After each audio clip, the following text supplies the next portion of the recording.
everyone, welcome back to Endorphin Academy. This is Amrita. So, how to start your trading journey എന്ന് പറയുന്ന ഈ ഒരു സീരീസിന്റെ 8ാമത്തെ വീഡിയോയിലേക്ക് എല്ലാവർക്കും വെൽക്കം. ഇതിനു മുന്നേ ഉള്ള വീഡിയോസ് കാണാത്ത ഒരാളാണ് നിങ്ങളെങ്കിൽ ഉറപ്പായിട്ട് ആ വീഡിയോസ് കാണുക. So without any further do let's get started. ഇന്ന് നമ്മൾ ഡിസ്കസ് ചെയ്യാൻ പോകുന്ന ടോപ്പിക് എന്ന് പറയുന്നത് കുറച്ച് ട്രിക്കിയാണ് മനസ്സിലാക്കാൻ. But once you get that point കാര്യങ്ങളൊക്കെ വേഗം നമുക്ക് മനസ്സിലാക്കാൻ പറ്റും. And the topic is short selling. Yes, ആദ്യം സെല് ചെയ്യുന്നു, പിന്നീട് ബൈ ചെയ്യുന്നു. ഇതിപ്പോൾ എങ്ങനെയാണ് ആദ്യം സെല് ചെയ്യുന്നത്? അതിന് ഞാനൊന്നും ബൈ ചെയ്തില്ലല്ലോ സെല് ചെയ്യാനായിട്ട്. ഇതൊക്കെ എങ്ങനെയാണ് നടക്കുന്നത്? ഇതേപോലെയുള്ള എല്ലാ ഡൗട്ട്സും റിഗാർഡിങ് ഷോർട്ട് സെല്ലിംഗ് ഈ ഒരു വീഡിയോ തീരുമ്പോൾ നിങ്ങളുടെ ഡൗട്ട്സും തീരുമെന്ന് ഞാൻ പറയുന്നു. ഒരു കഥ പോലെ നിങ്ങൾക്ക് പറഞ്ഞു തരാമെന്നാണ് ഞാൻ വിചാരിക്കുന്നത്. അപ്പം അങ്ങനെയാണെങ്കിൽ നമുക്ക് കാര്യത്തിലോട്ട് വരാം. ഇവിടേക്ക് ഞാൻ ഇപ്പോൾ ഒരാളെ കൊണ്ടുവരികയാണ്. രാജു എന്ന് പറയുന്നത് എൻ്റെ ഫ്രണ്ടാണ് കേട്ടോ. ഇവൻ്റെ കയ്യിൽ നല്ലൊരു റിമോട്ട് കൺട്രോൾ കാർ ഉണ്ടായിരുന്നു. കൊള്ളാം, നല്ല രസമുണ്ട്, കുറച്ച് യൂസ് ആക്കിയിട്ട് കൊടുക്കാമെന്ന് വിചാരിച്ച് ഞാൻ അത് അവൻ്റെ കയ്യിൽ നിന്നും കടം വാങ്ങി. എന്നിട്ട് ഞാനത് വേറൊരാൾക്ക് 100 രൂപയ്ക്ക് വിറ്റു. ഇപ്പോൾ കാർ എൻ്റെ കയ്യിലില്ല, വിറ്റപ്പോൾ കിട്ടിയ 100 രൂപ മാത്രമാണ് ഉള്ളത്. എന്നിട്ട് ഈ 100 രൂപയായിട്ട് വൈകിട്ട് ഞാൻ ചായ കുടിക്കാൻ പുറത്തേക്ക് പോയപ്പോൾ ഈ സെയിം കാർ കടയിലിരിക്കുന്നുണ്ട്. കടക്കാരൻ 60 രൂപയ്ക്കാണ് അത് വിൽക്കാൻ വെച്ചിരുന്നത്. ഞാൻ അത് പോയിട്ട് എന്ത് ചെയ്തു? ബൈ ചെയ്തു. എത്ര രൂപയ്ക്ക് ബൈ ചെയ്തു? 60 രൂപയ്ക്ക്. എന്നിട്ട് എൻ്റെ ഫ്രണ്ട് നമ്മുടെ രാജുവിന് ആ കാറ് ഞാൻ തിരിച്ചു കൊടുത്തു.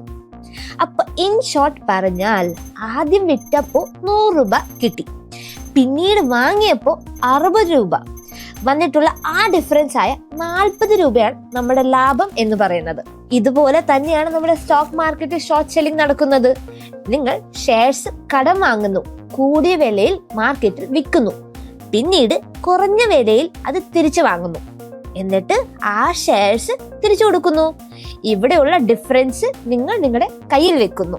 ഇപ്പൊ നിങ്ങളുടെ മനസ്സിൽ ഒരു ചോദ്യം വന്നിട്ടുണ്ടാവും, നമ്മൾ ഇന്ത്യൻ സ്റ്റോക്ക് മാർക്കറ്റിൽ ട്രേഡ് ചെയ്യുമ്പോൾ ആര് നമുക്ക് സ്റ്റോക്ക് കടം തരും? അതിനുള്ള ആൻസർ ആണ് ബ്രോക്കർ. അപ്പോ നെക്സ്റ്റ് ചോദ്യം, ഈ ബ്രോക്കറിന് എവിടെ നിന്നാണ് ഇത്രയും സ്റ്റോക്സ് എന്നുള്ളത്? അപ്പൊ അത് എവിടെ നിന്നാണെന്ന് പറഞ്ഞാൽ ഇൻവെസ്റ്റേഴ്സിന്റെ ഡിമാറ്റ് അക്കൗണ്ടിൽ നിന്ന്. അപ്പൊ ഇവിടെ എങ്ങനെയാണ് നടക്കുന്നത് എന്ന് നമുക്ക് പെട്ടെന്ന് മനസ്സിലാക്കാം. ബ്രോക്കേഴ്സ് അവരുടെ ക്ലയൻസിന്റെ അടുത്തിൽ നിന്നും ഷെയർസ് ബോറോ ചെയ്യും, അതായത് കടം വാങ്ങും. ഈ ഷെയർസ് അന്നേ ദിവസം ആക്റ്റീവ്ലി ട്രേഡ് ചെയ്യാത്ത അക്കൗണ്ട്സിൽ നിന്നായിരിക്കും ഉള്ളത്. ഇവിടെ സ്റ്റോക്സ് ഇങ്ങനെ ടെമ്പററി ആയിട്ട് ലെൻഡിനെ എടുത്തു എന്ന് അവര് പോലും അറിയില്ല. സ്റ്റിൽ ഈ ഷെയർസ് ആ ഓണറിന്റെ തന്നെയാണ്. അതിനുള്ള ഡിവിഡൻഡും ബെനിഫിറ്റ്സും അവർക്ക് കിട്ടുന്നതായിരിക്കും. ഇതെല്ലാം സേഫ് ആയിട്ടാണ് നടക്കുന്നത്. അതേപോലെ സേഫ് ആയിട്ട് തിരിച്ചു കൊടുത്തു എന്ന് കൂടി ഉറപ്പ് വരുത്തുകയാണ് ബ്രോക്കർ ചെയ്യുന്നത്.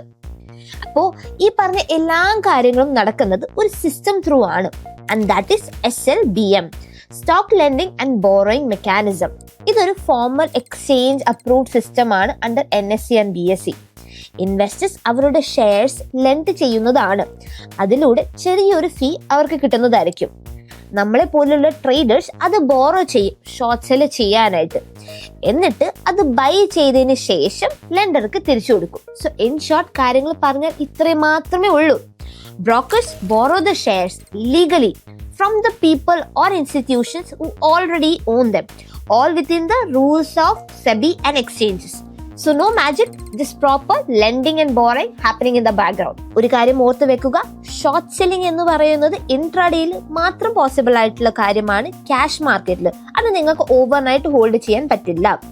പക്ഷേ ഫ്യൂച്ചേഴ്സിലും ഓപ്ഷൻസിലും നിങ്ങൾക്ക് overnight short selling positions hold ചെയ്യാവുന്നതാണ്. So that's it guys. ഇപ്പോൾ ഷോർട്ട് സെല്ലിംഗ് എന്താണെന്ന് നിങ്ങൾക്ക് സിമ്പിൾ ആയിട്ട് മനസ്സിലായി കാണുമെന്ന് വിചാരിക്കുന്നു. നെക്സ്റ്റ് ഒരു ടോപ്പിക് ആയിട്ട് നമുക്ക് പിന്നീട് കാണാം. Till then, happy trading.